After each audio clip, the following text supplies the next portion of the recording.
एक सांसद हैं वहां के, और उन्होंने एक बड़ी योजना बनाई है। अपने बहुत सारे साधुओं को बुलाया, लोगों को बुलाया, और वहां गिरनार पर्वत पर दिगंबर जैन समाज के लोगों का प्रवेश न हो, ऐसी उन्होंने योजना बनाई है। पिछले दिनों में कुछ घटना हुई, और उस घटनाक्रम में जो जैन लोगों ने उत्साह के साथ वहां पर जो नारे लगाए, माने बहुत अपराध कर दिया। अपने तीर्थंकर की भूमि पर पहुंचकर वहां पर नारे लगाना बड़ा अपराध की बात है। उनका अपराध दर्ज कराया गया। भगवान नेमिनाथ की वहां पर जय बोली गई। वहां पर भगवान नेमिनाथ की जय बोलने से जो लोग उन्हें रोक रहे थे तो वो रुके नहीं, और उन्होंने अपने उत्साह में वो जय बोली। और उस जय बोलने के कारण से वहां के जो पंडे लोग थे उनको बड़ा बुरा लगा कि इन्होंने इस स्थान पर आकर के भगवान नेमिनाथ की जय बोल दी, और उसके कारण से वहां पर आक्रोश फैला। और उस आक्रोश के कारण से जबरदस्ती जैन समाज के लोगों पर वह एफआईआर दर्ज कराई गई, और वो कल एफआईआर दर्ज हो ही गई। उन्होंने इतना गलत बोला है कि अगर यहां पर कोई भी दिगंबर साधु आए तो उसका धड़ अलग कर देना, ऐसा बोला है उन्होंने गुजराती भाषा में। लोगों ने तालियां बजाई हैं। वो महेश गिरी ये ध्यान रखें, ऐसे साधु एक नहीं सैकड़ों वहां पर पहुंच जाएंगे, और तुम्हें अगर धड़ अलग करना होगा तो तुम्हारे पास में तलवारें कम पड़ जाएंगी, धड़ों की कमी नहीं होगी।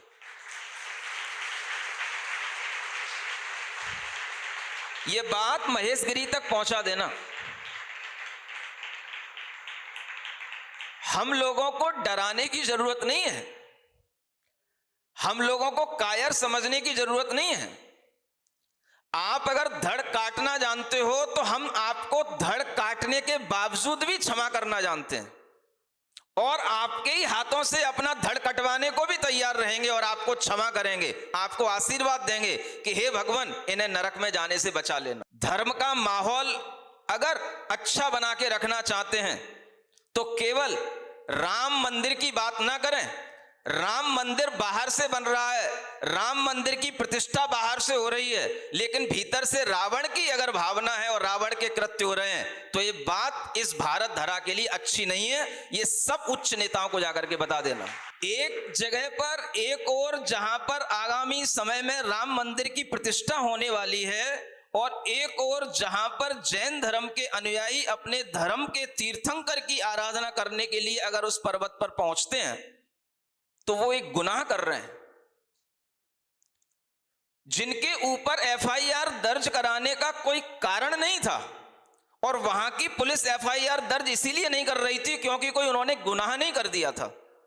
अगर आपने किसी के लिए मना किया है, आपने किसी का हाथ पकड़ा है, तो उसने भी आपका हाथ पकड़ करके अलग कर दिया तो कोई गुनाह नहीं कर दिया, लेकिन उसको केस बना दिया गया, ये मर्डर करने का प्रयास किया गया, और जबरदस्ती जैन समाज के कुछ लोगों पर वह धारा लगवा दी गई और वो एफआईआर दर्ज हो गई। आप सचेत रहें, जागें। इस देश में क्या हो रहा है? अभी पंचम काल का अंत नहीं हुआ है जो ऐसे कृत्य होने लगे हैं। एक सांसद जो देश के लोकतंत्र का एक राजनेता होता है, और उसे अगर कहीं से सह मिल रही है तो वह ये ध्यान रखे कि उसकी भाषा क्या है, उसके भाव क्या है। अगर हम किसी एक ऐसे धर्म के प्रति अपने अंदर घृणा का भाव रखते हैं जिस धर्म के बल पर ही यह देश स्वतंत्र हुआ है, वह अहिंसा को मानने वाले पुजारियों के प्रति अगर आपके प्रति इतनी घृणा है, तो मैं कभी स्वीकार नहीं कर सकता कि आप राम भक्त हैं या राम की उपासना करने वाले हैं। क्योंकि राम हिंसक नहीं थे। राम अगर किसी दूसरे के ऊपर अत्याचार होता है, किसी दूसरे के धर्म को भी कोई लोग छीनते हैं, धर्म तीर्थों को छीनते हैं, तो राम उन्हें बचाते थे, राम उन्हें उनके अधिकारों को दिलाते थे। राम इस तरह के महाव्यक्तित्व के धनी थे। आज उन्हीं राम के नाम पर भीतर से रावण बनकर के ये कृत्य किए जा रहे हैं, और राम राज्य की बात की जाती है। किसी साधु के, दिगंबर साधु के धड़ को काट देना, क्या इस पर कोई एफआईआर नहीं हो सकती? क्या ये शब्दावली किसी एक सांसद के लिए अच्छी शब्दावली है? हम किसी के लिए कोई मानहानि के लिए दावा ठोक देते हैं। अगर राहुल ने मोदी के बारे में कह दिया था कुछ, तो राहुल को चक्कर लगाने पड़ गए दुनिया के, ये मानहानि हो गई। और इधर एक जो साधु, दिगंबर साधु, समाज की, देश की धरोहर है, जो श्रमण संस्कृति अनादिकाल से चली आई है, उस श्रमण संस्कृति की हत्या करने का जहां पर भाव किया गया, उसके ऊपर कोई एफआईआर दर्ज नहीं होगी इस संसार में। इसी का नाम लोकतंत्र है। एक ऐसे देश के लिए जहां पर सभी प्रकार के धर्मों का आदर होता है, जहां पर लोकतंत्र है, और उस लोकतंत्र में अगर इस तरह की दादागिरी होती है तो ये दादागिरी अच्छी बात नहीं है। महेश गिरी की ये दादागिरी अच्छी बात नहीं है।